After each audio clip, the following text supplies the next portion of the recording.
I'm not entirely sure what just happened, but it appears Yuri at least let go of her current anxiety. As we enter, I can feel the penetrative stares from of the other club members. Mark, do you like oolong tea?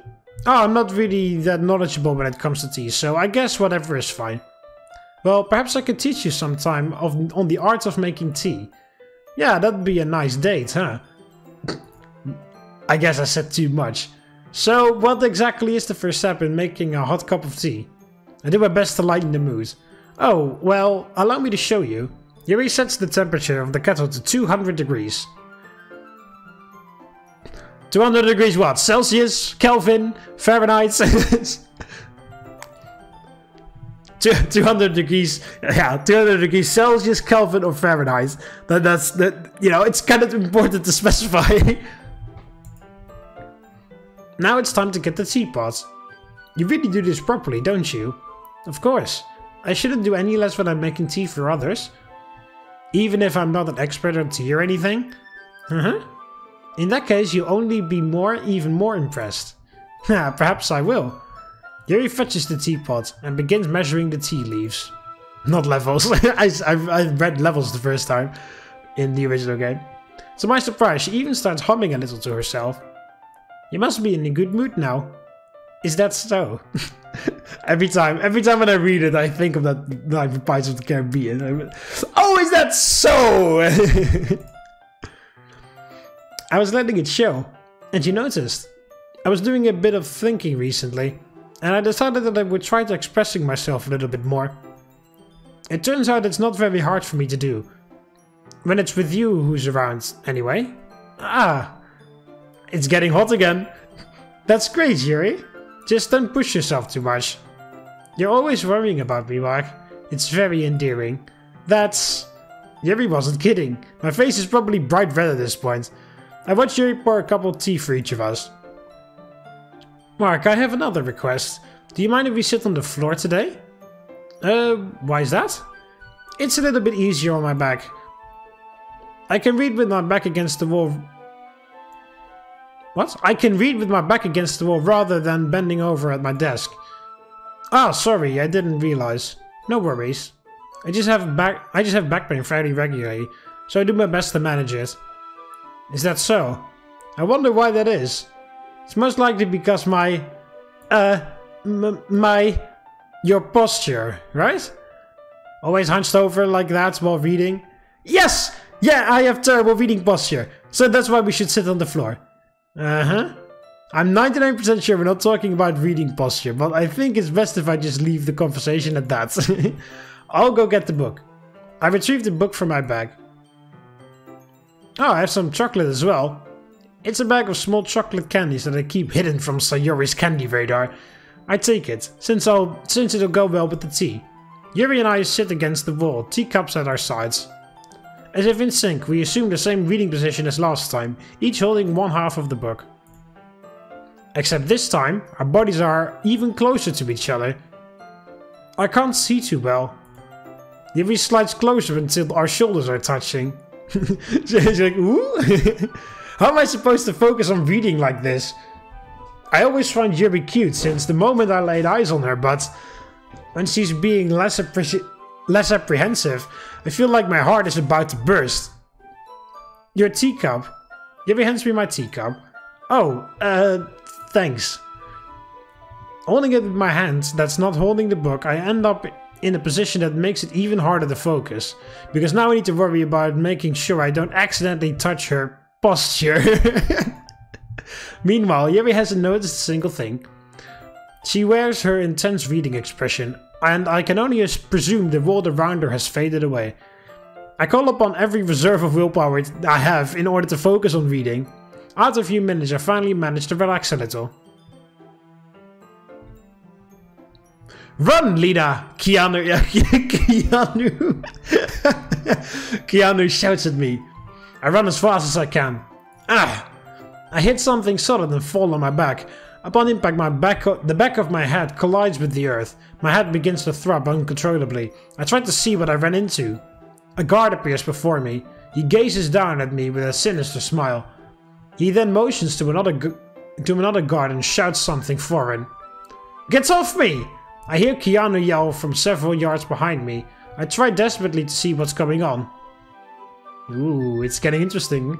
Suddenly I remember I have chocolate with me. I put the teacup between my legs and fumble with the chocolate wrapper. Ah, sorry. I briefly let go of the book to finish opening the wrapper. You can have as much as you want. Ah, that's okay. I won't take any. Are you sure? Well, if I touch it, then it might get smudges on the pages. Ah, you're right. I didn't even think about that. My bad. No need to apologize. I'll hold the book, okay? Are you sure? Of course. Yuri opens the book with both hands. She holds it so that I don't have any harder of a time reading from it. But as a result, her left arm is practically resting on top of my leg. My brain is short-circuiting at this point. In that case, Yuri has already been dragged back into her book. I take a chocolate candy and pop it into my mouth. Then I take another chocolate and I hold it up to Yuri. She doesn't even look away from the book. She simply parts her lips as if the situation was completely natural. What the hell am I supposed to do here? I can't stop now. I apprehensively place the chocolate in her mouth. Just like that, Yuri closes her lips over it. Huh? Yuri's expression suddenly breaks. Did I just... Yuri looks at me like she needs to confirm what just happened. Mark, sorry, I guess I shouldn't have done that. One of these days I will hold a conversation with the girl without making a fool of myself. One of these days. One of these days. Ah, that's... Well, you were just helping. That's something that friends do, right? I mean, not really in this kind of context, but yeah, that's what it was. Yeah, then you don't need to stop or anything. I see.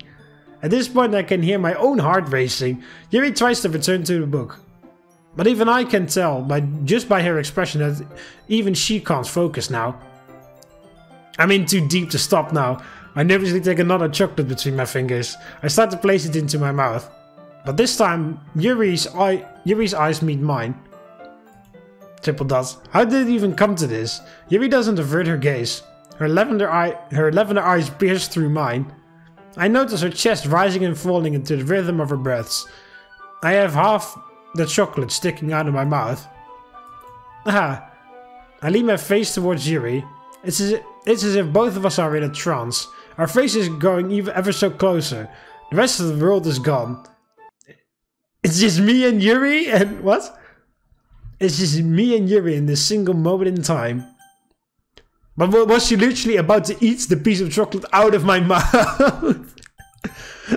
Okay, everyone, that's too much Doki Doki time for you. Ah! In my panic, I accidentally inhale it. I start to cough uncontrollably, while the other members just stare pitifully. I'll gulp down the rest of Yuri's tea to wash down the chocolate.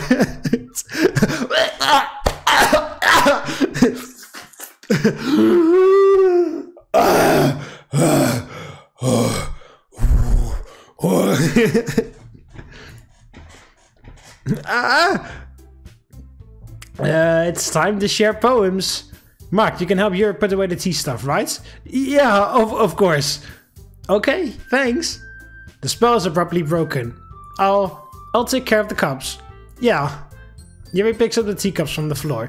Once I calm down from my near-death experience, I pick up the bag of chocolates. In the end, we hastily clean up without so much as a word between us. I get the feeling this is something neither of us will have the courage to bring up. Oh. I was about to sing along, but the music changed. Show and tell time. Ready to take a look at my poem today? Of course. I'm eager to see how you have improved. I wouldn't exactly say I've improved, but we'll see what happens. I hand Yuri my poem. Oh, there we go. I get to read my poem again. Yay. Mr. Fingers. Despite bitter judgment, despite what you know, eternity is encased in a rusty cage. Also, by the way, is this Comic Sans? the fucking the font?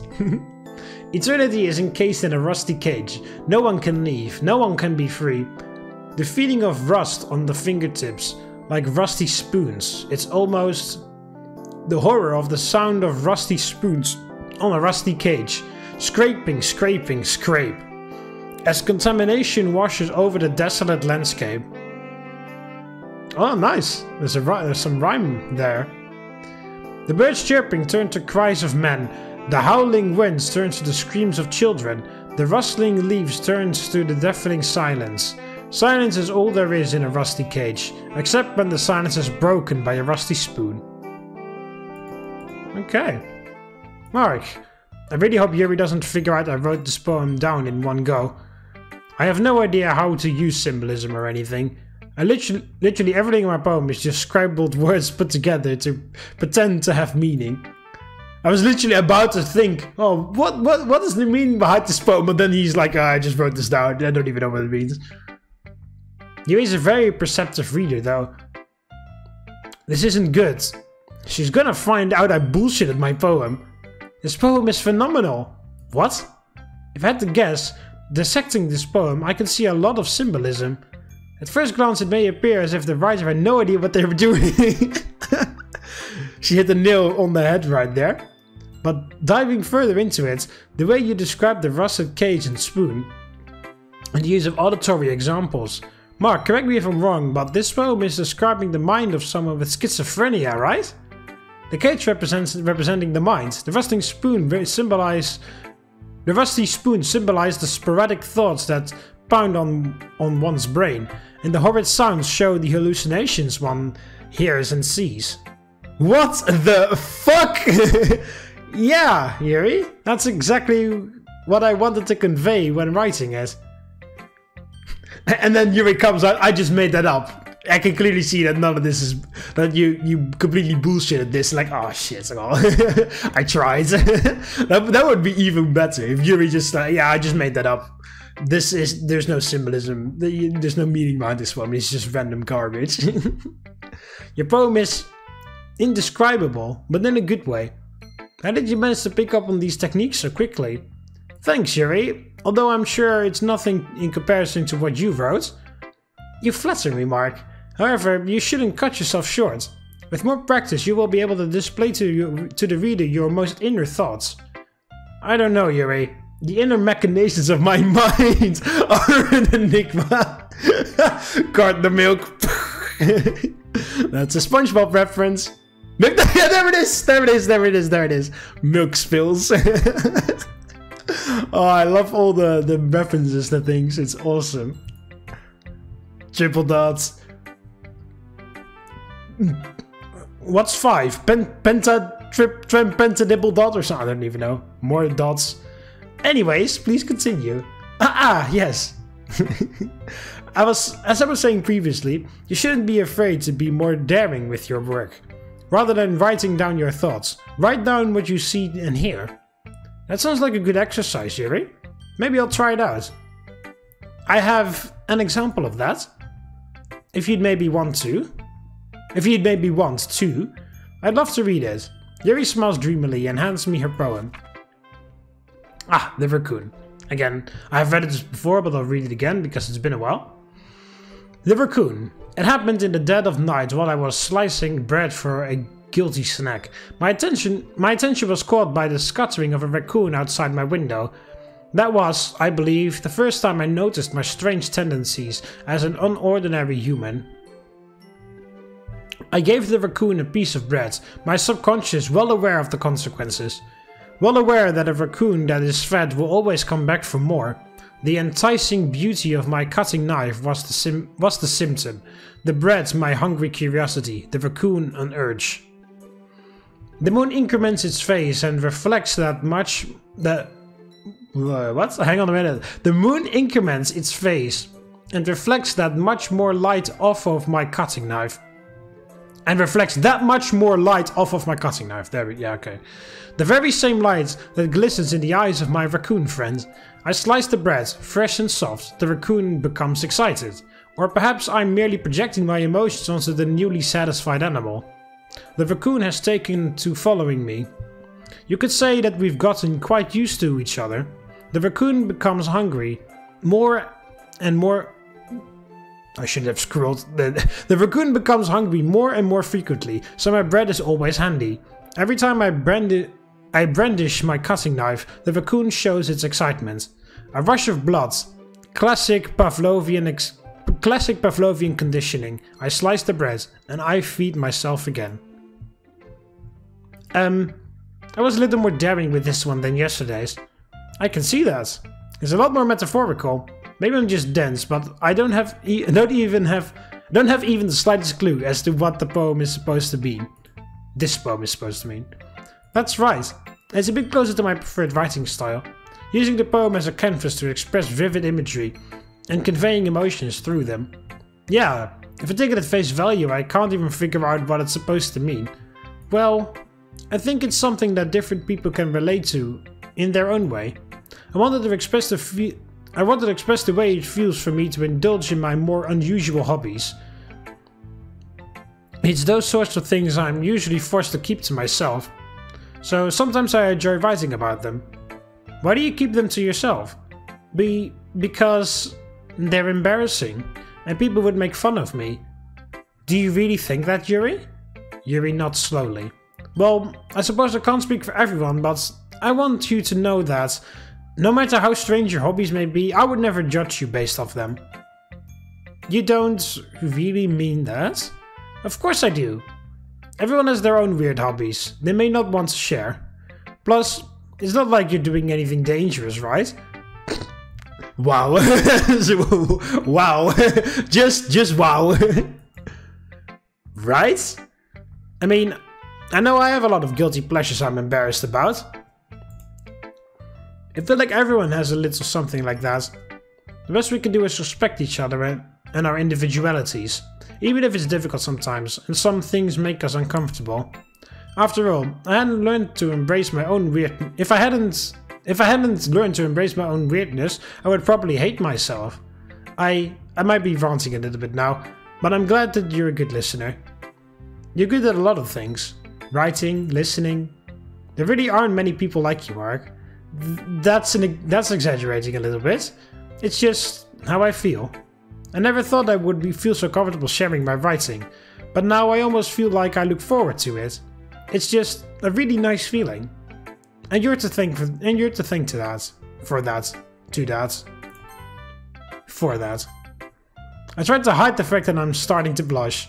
It's nothing, really. Yuri smiles sincerely at me. For just a moment, her timidness seems to disappear. Yeah, well, if people judge you on your weird hobby, if your friends judge you for your weird hobbies, then they're not really your friends, Yuri. That's some piece of advice I want to give you there. If they judge you on your weird hobbies, then you're not your friends. Well, once again, that's everyone. After yesterday, I felt it was a bit easy to share my poem today.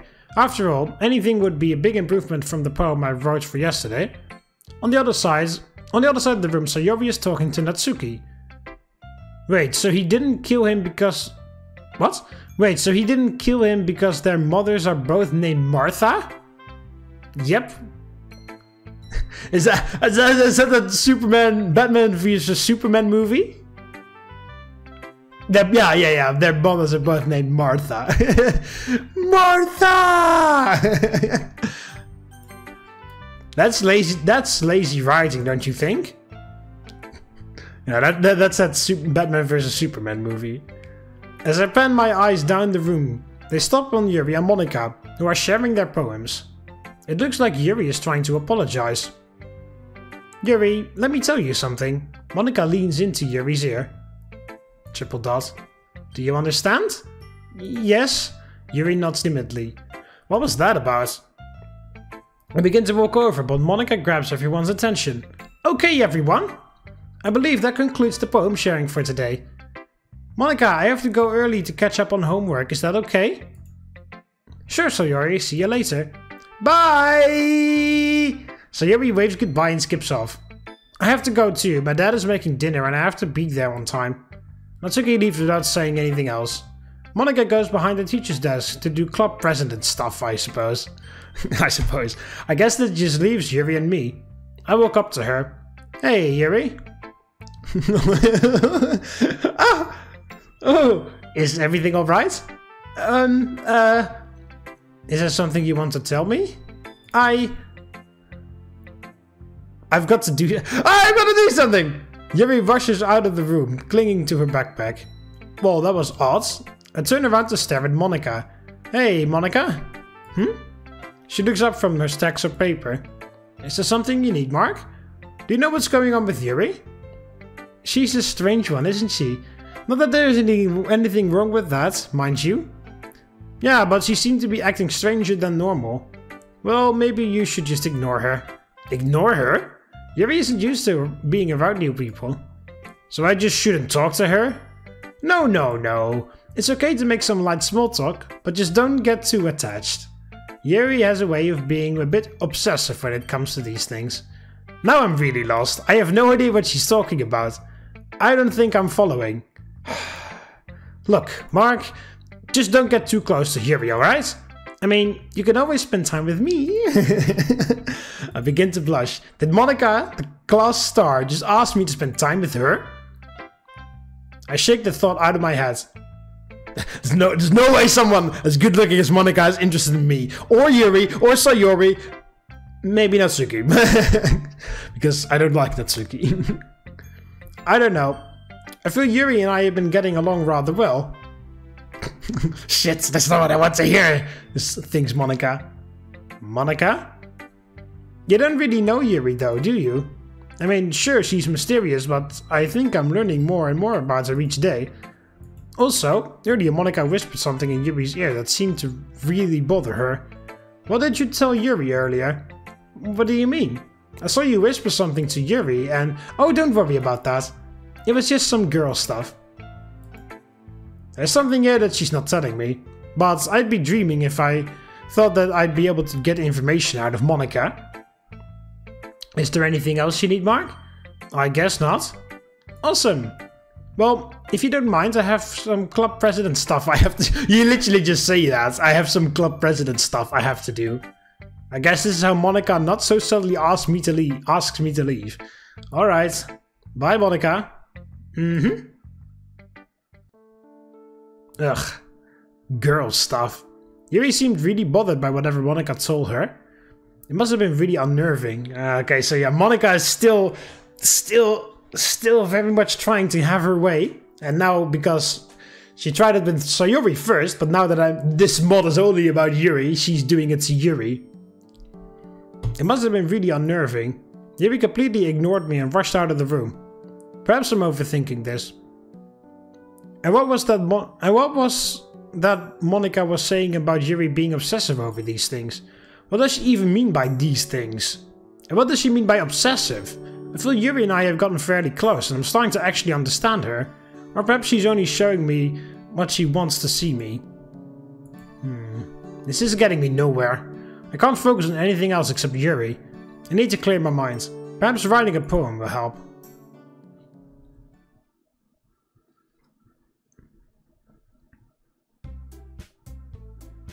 Alright, I'll end it off there. Hope you almost enjoyed it. Click the like button if you did, subscribe to join the Roman army, and I'll see you in the next one. See you later, Romans. Avete.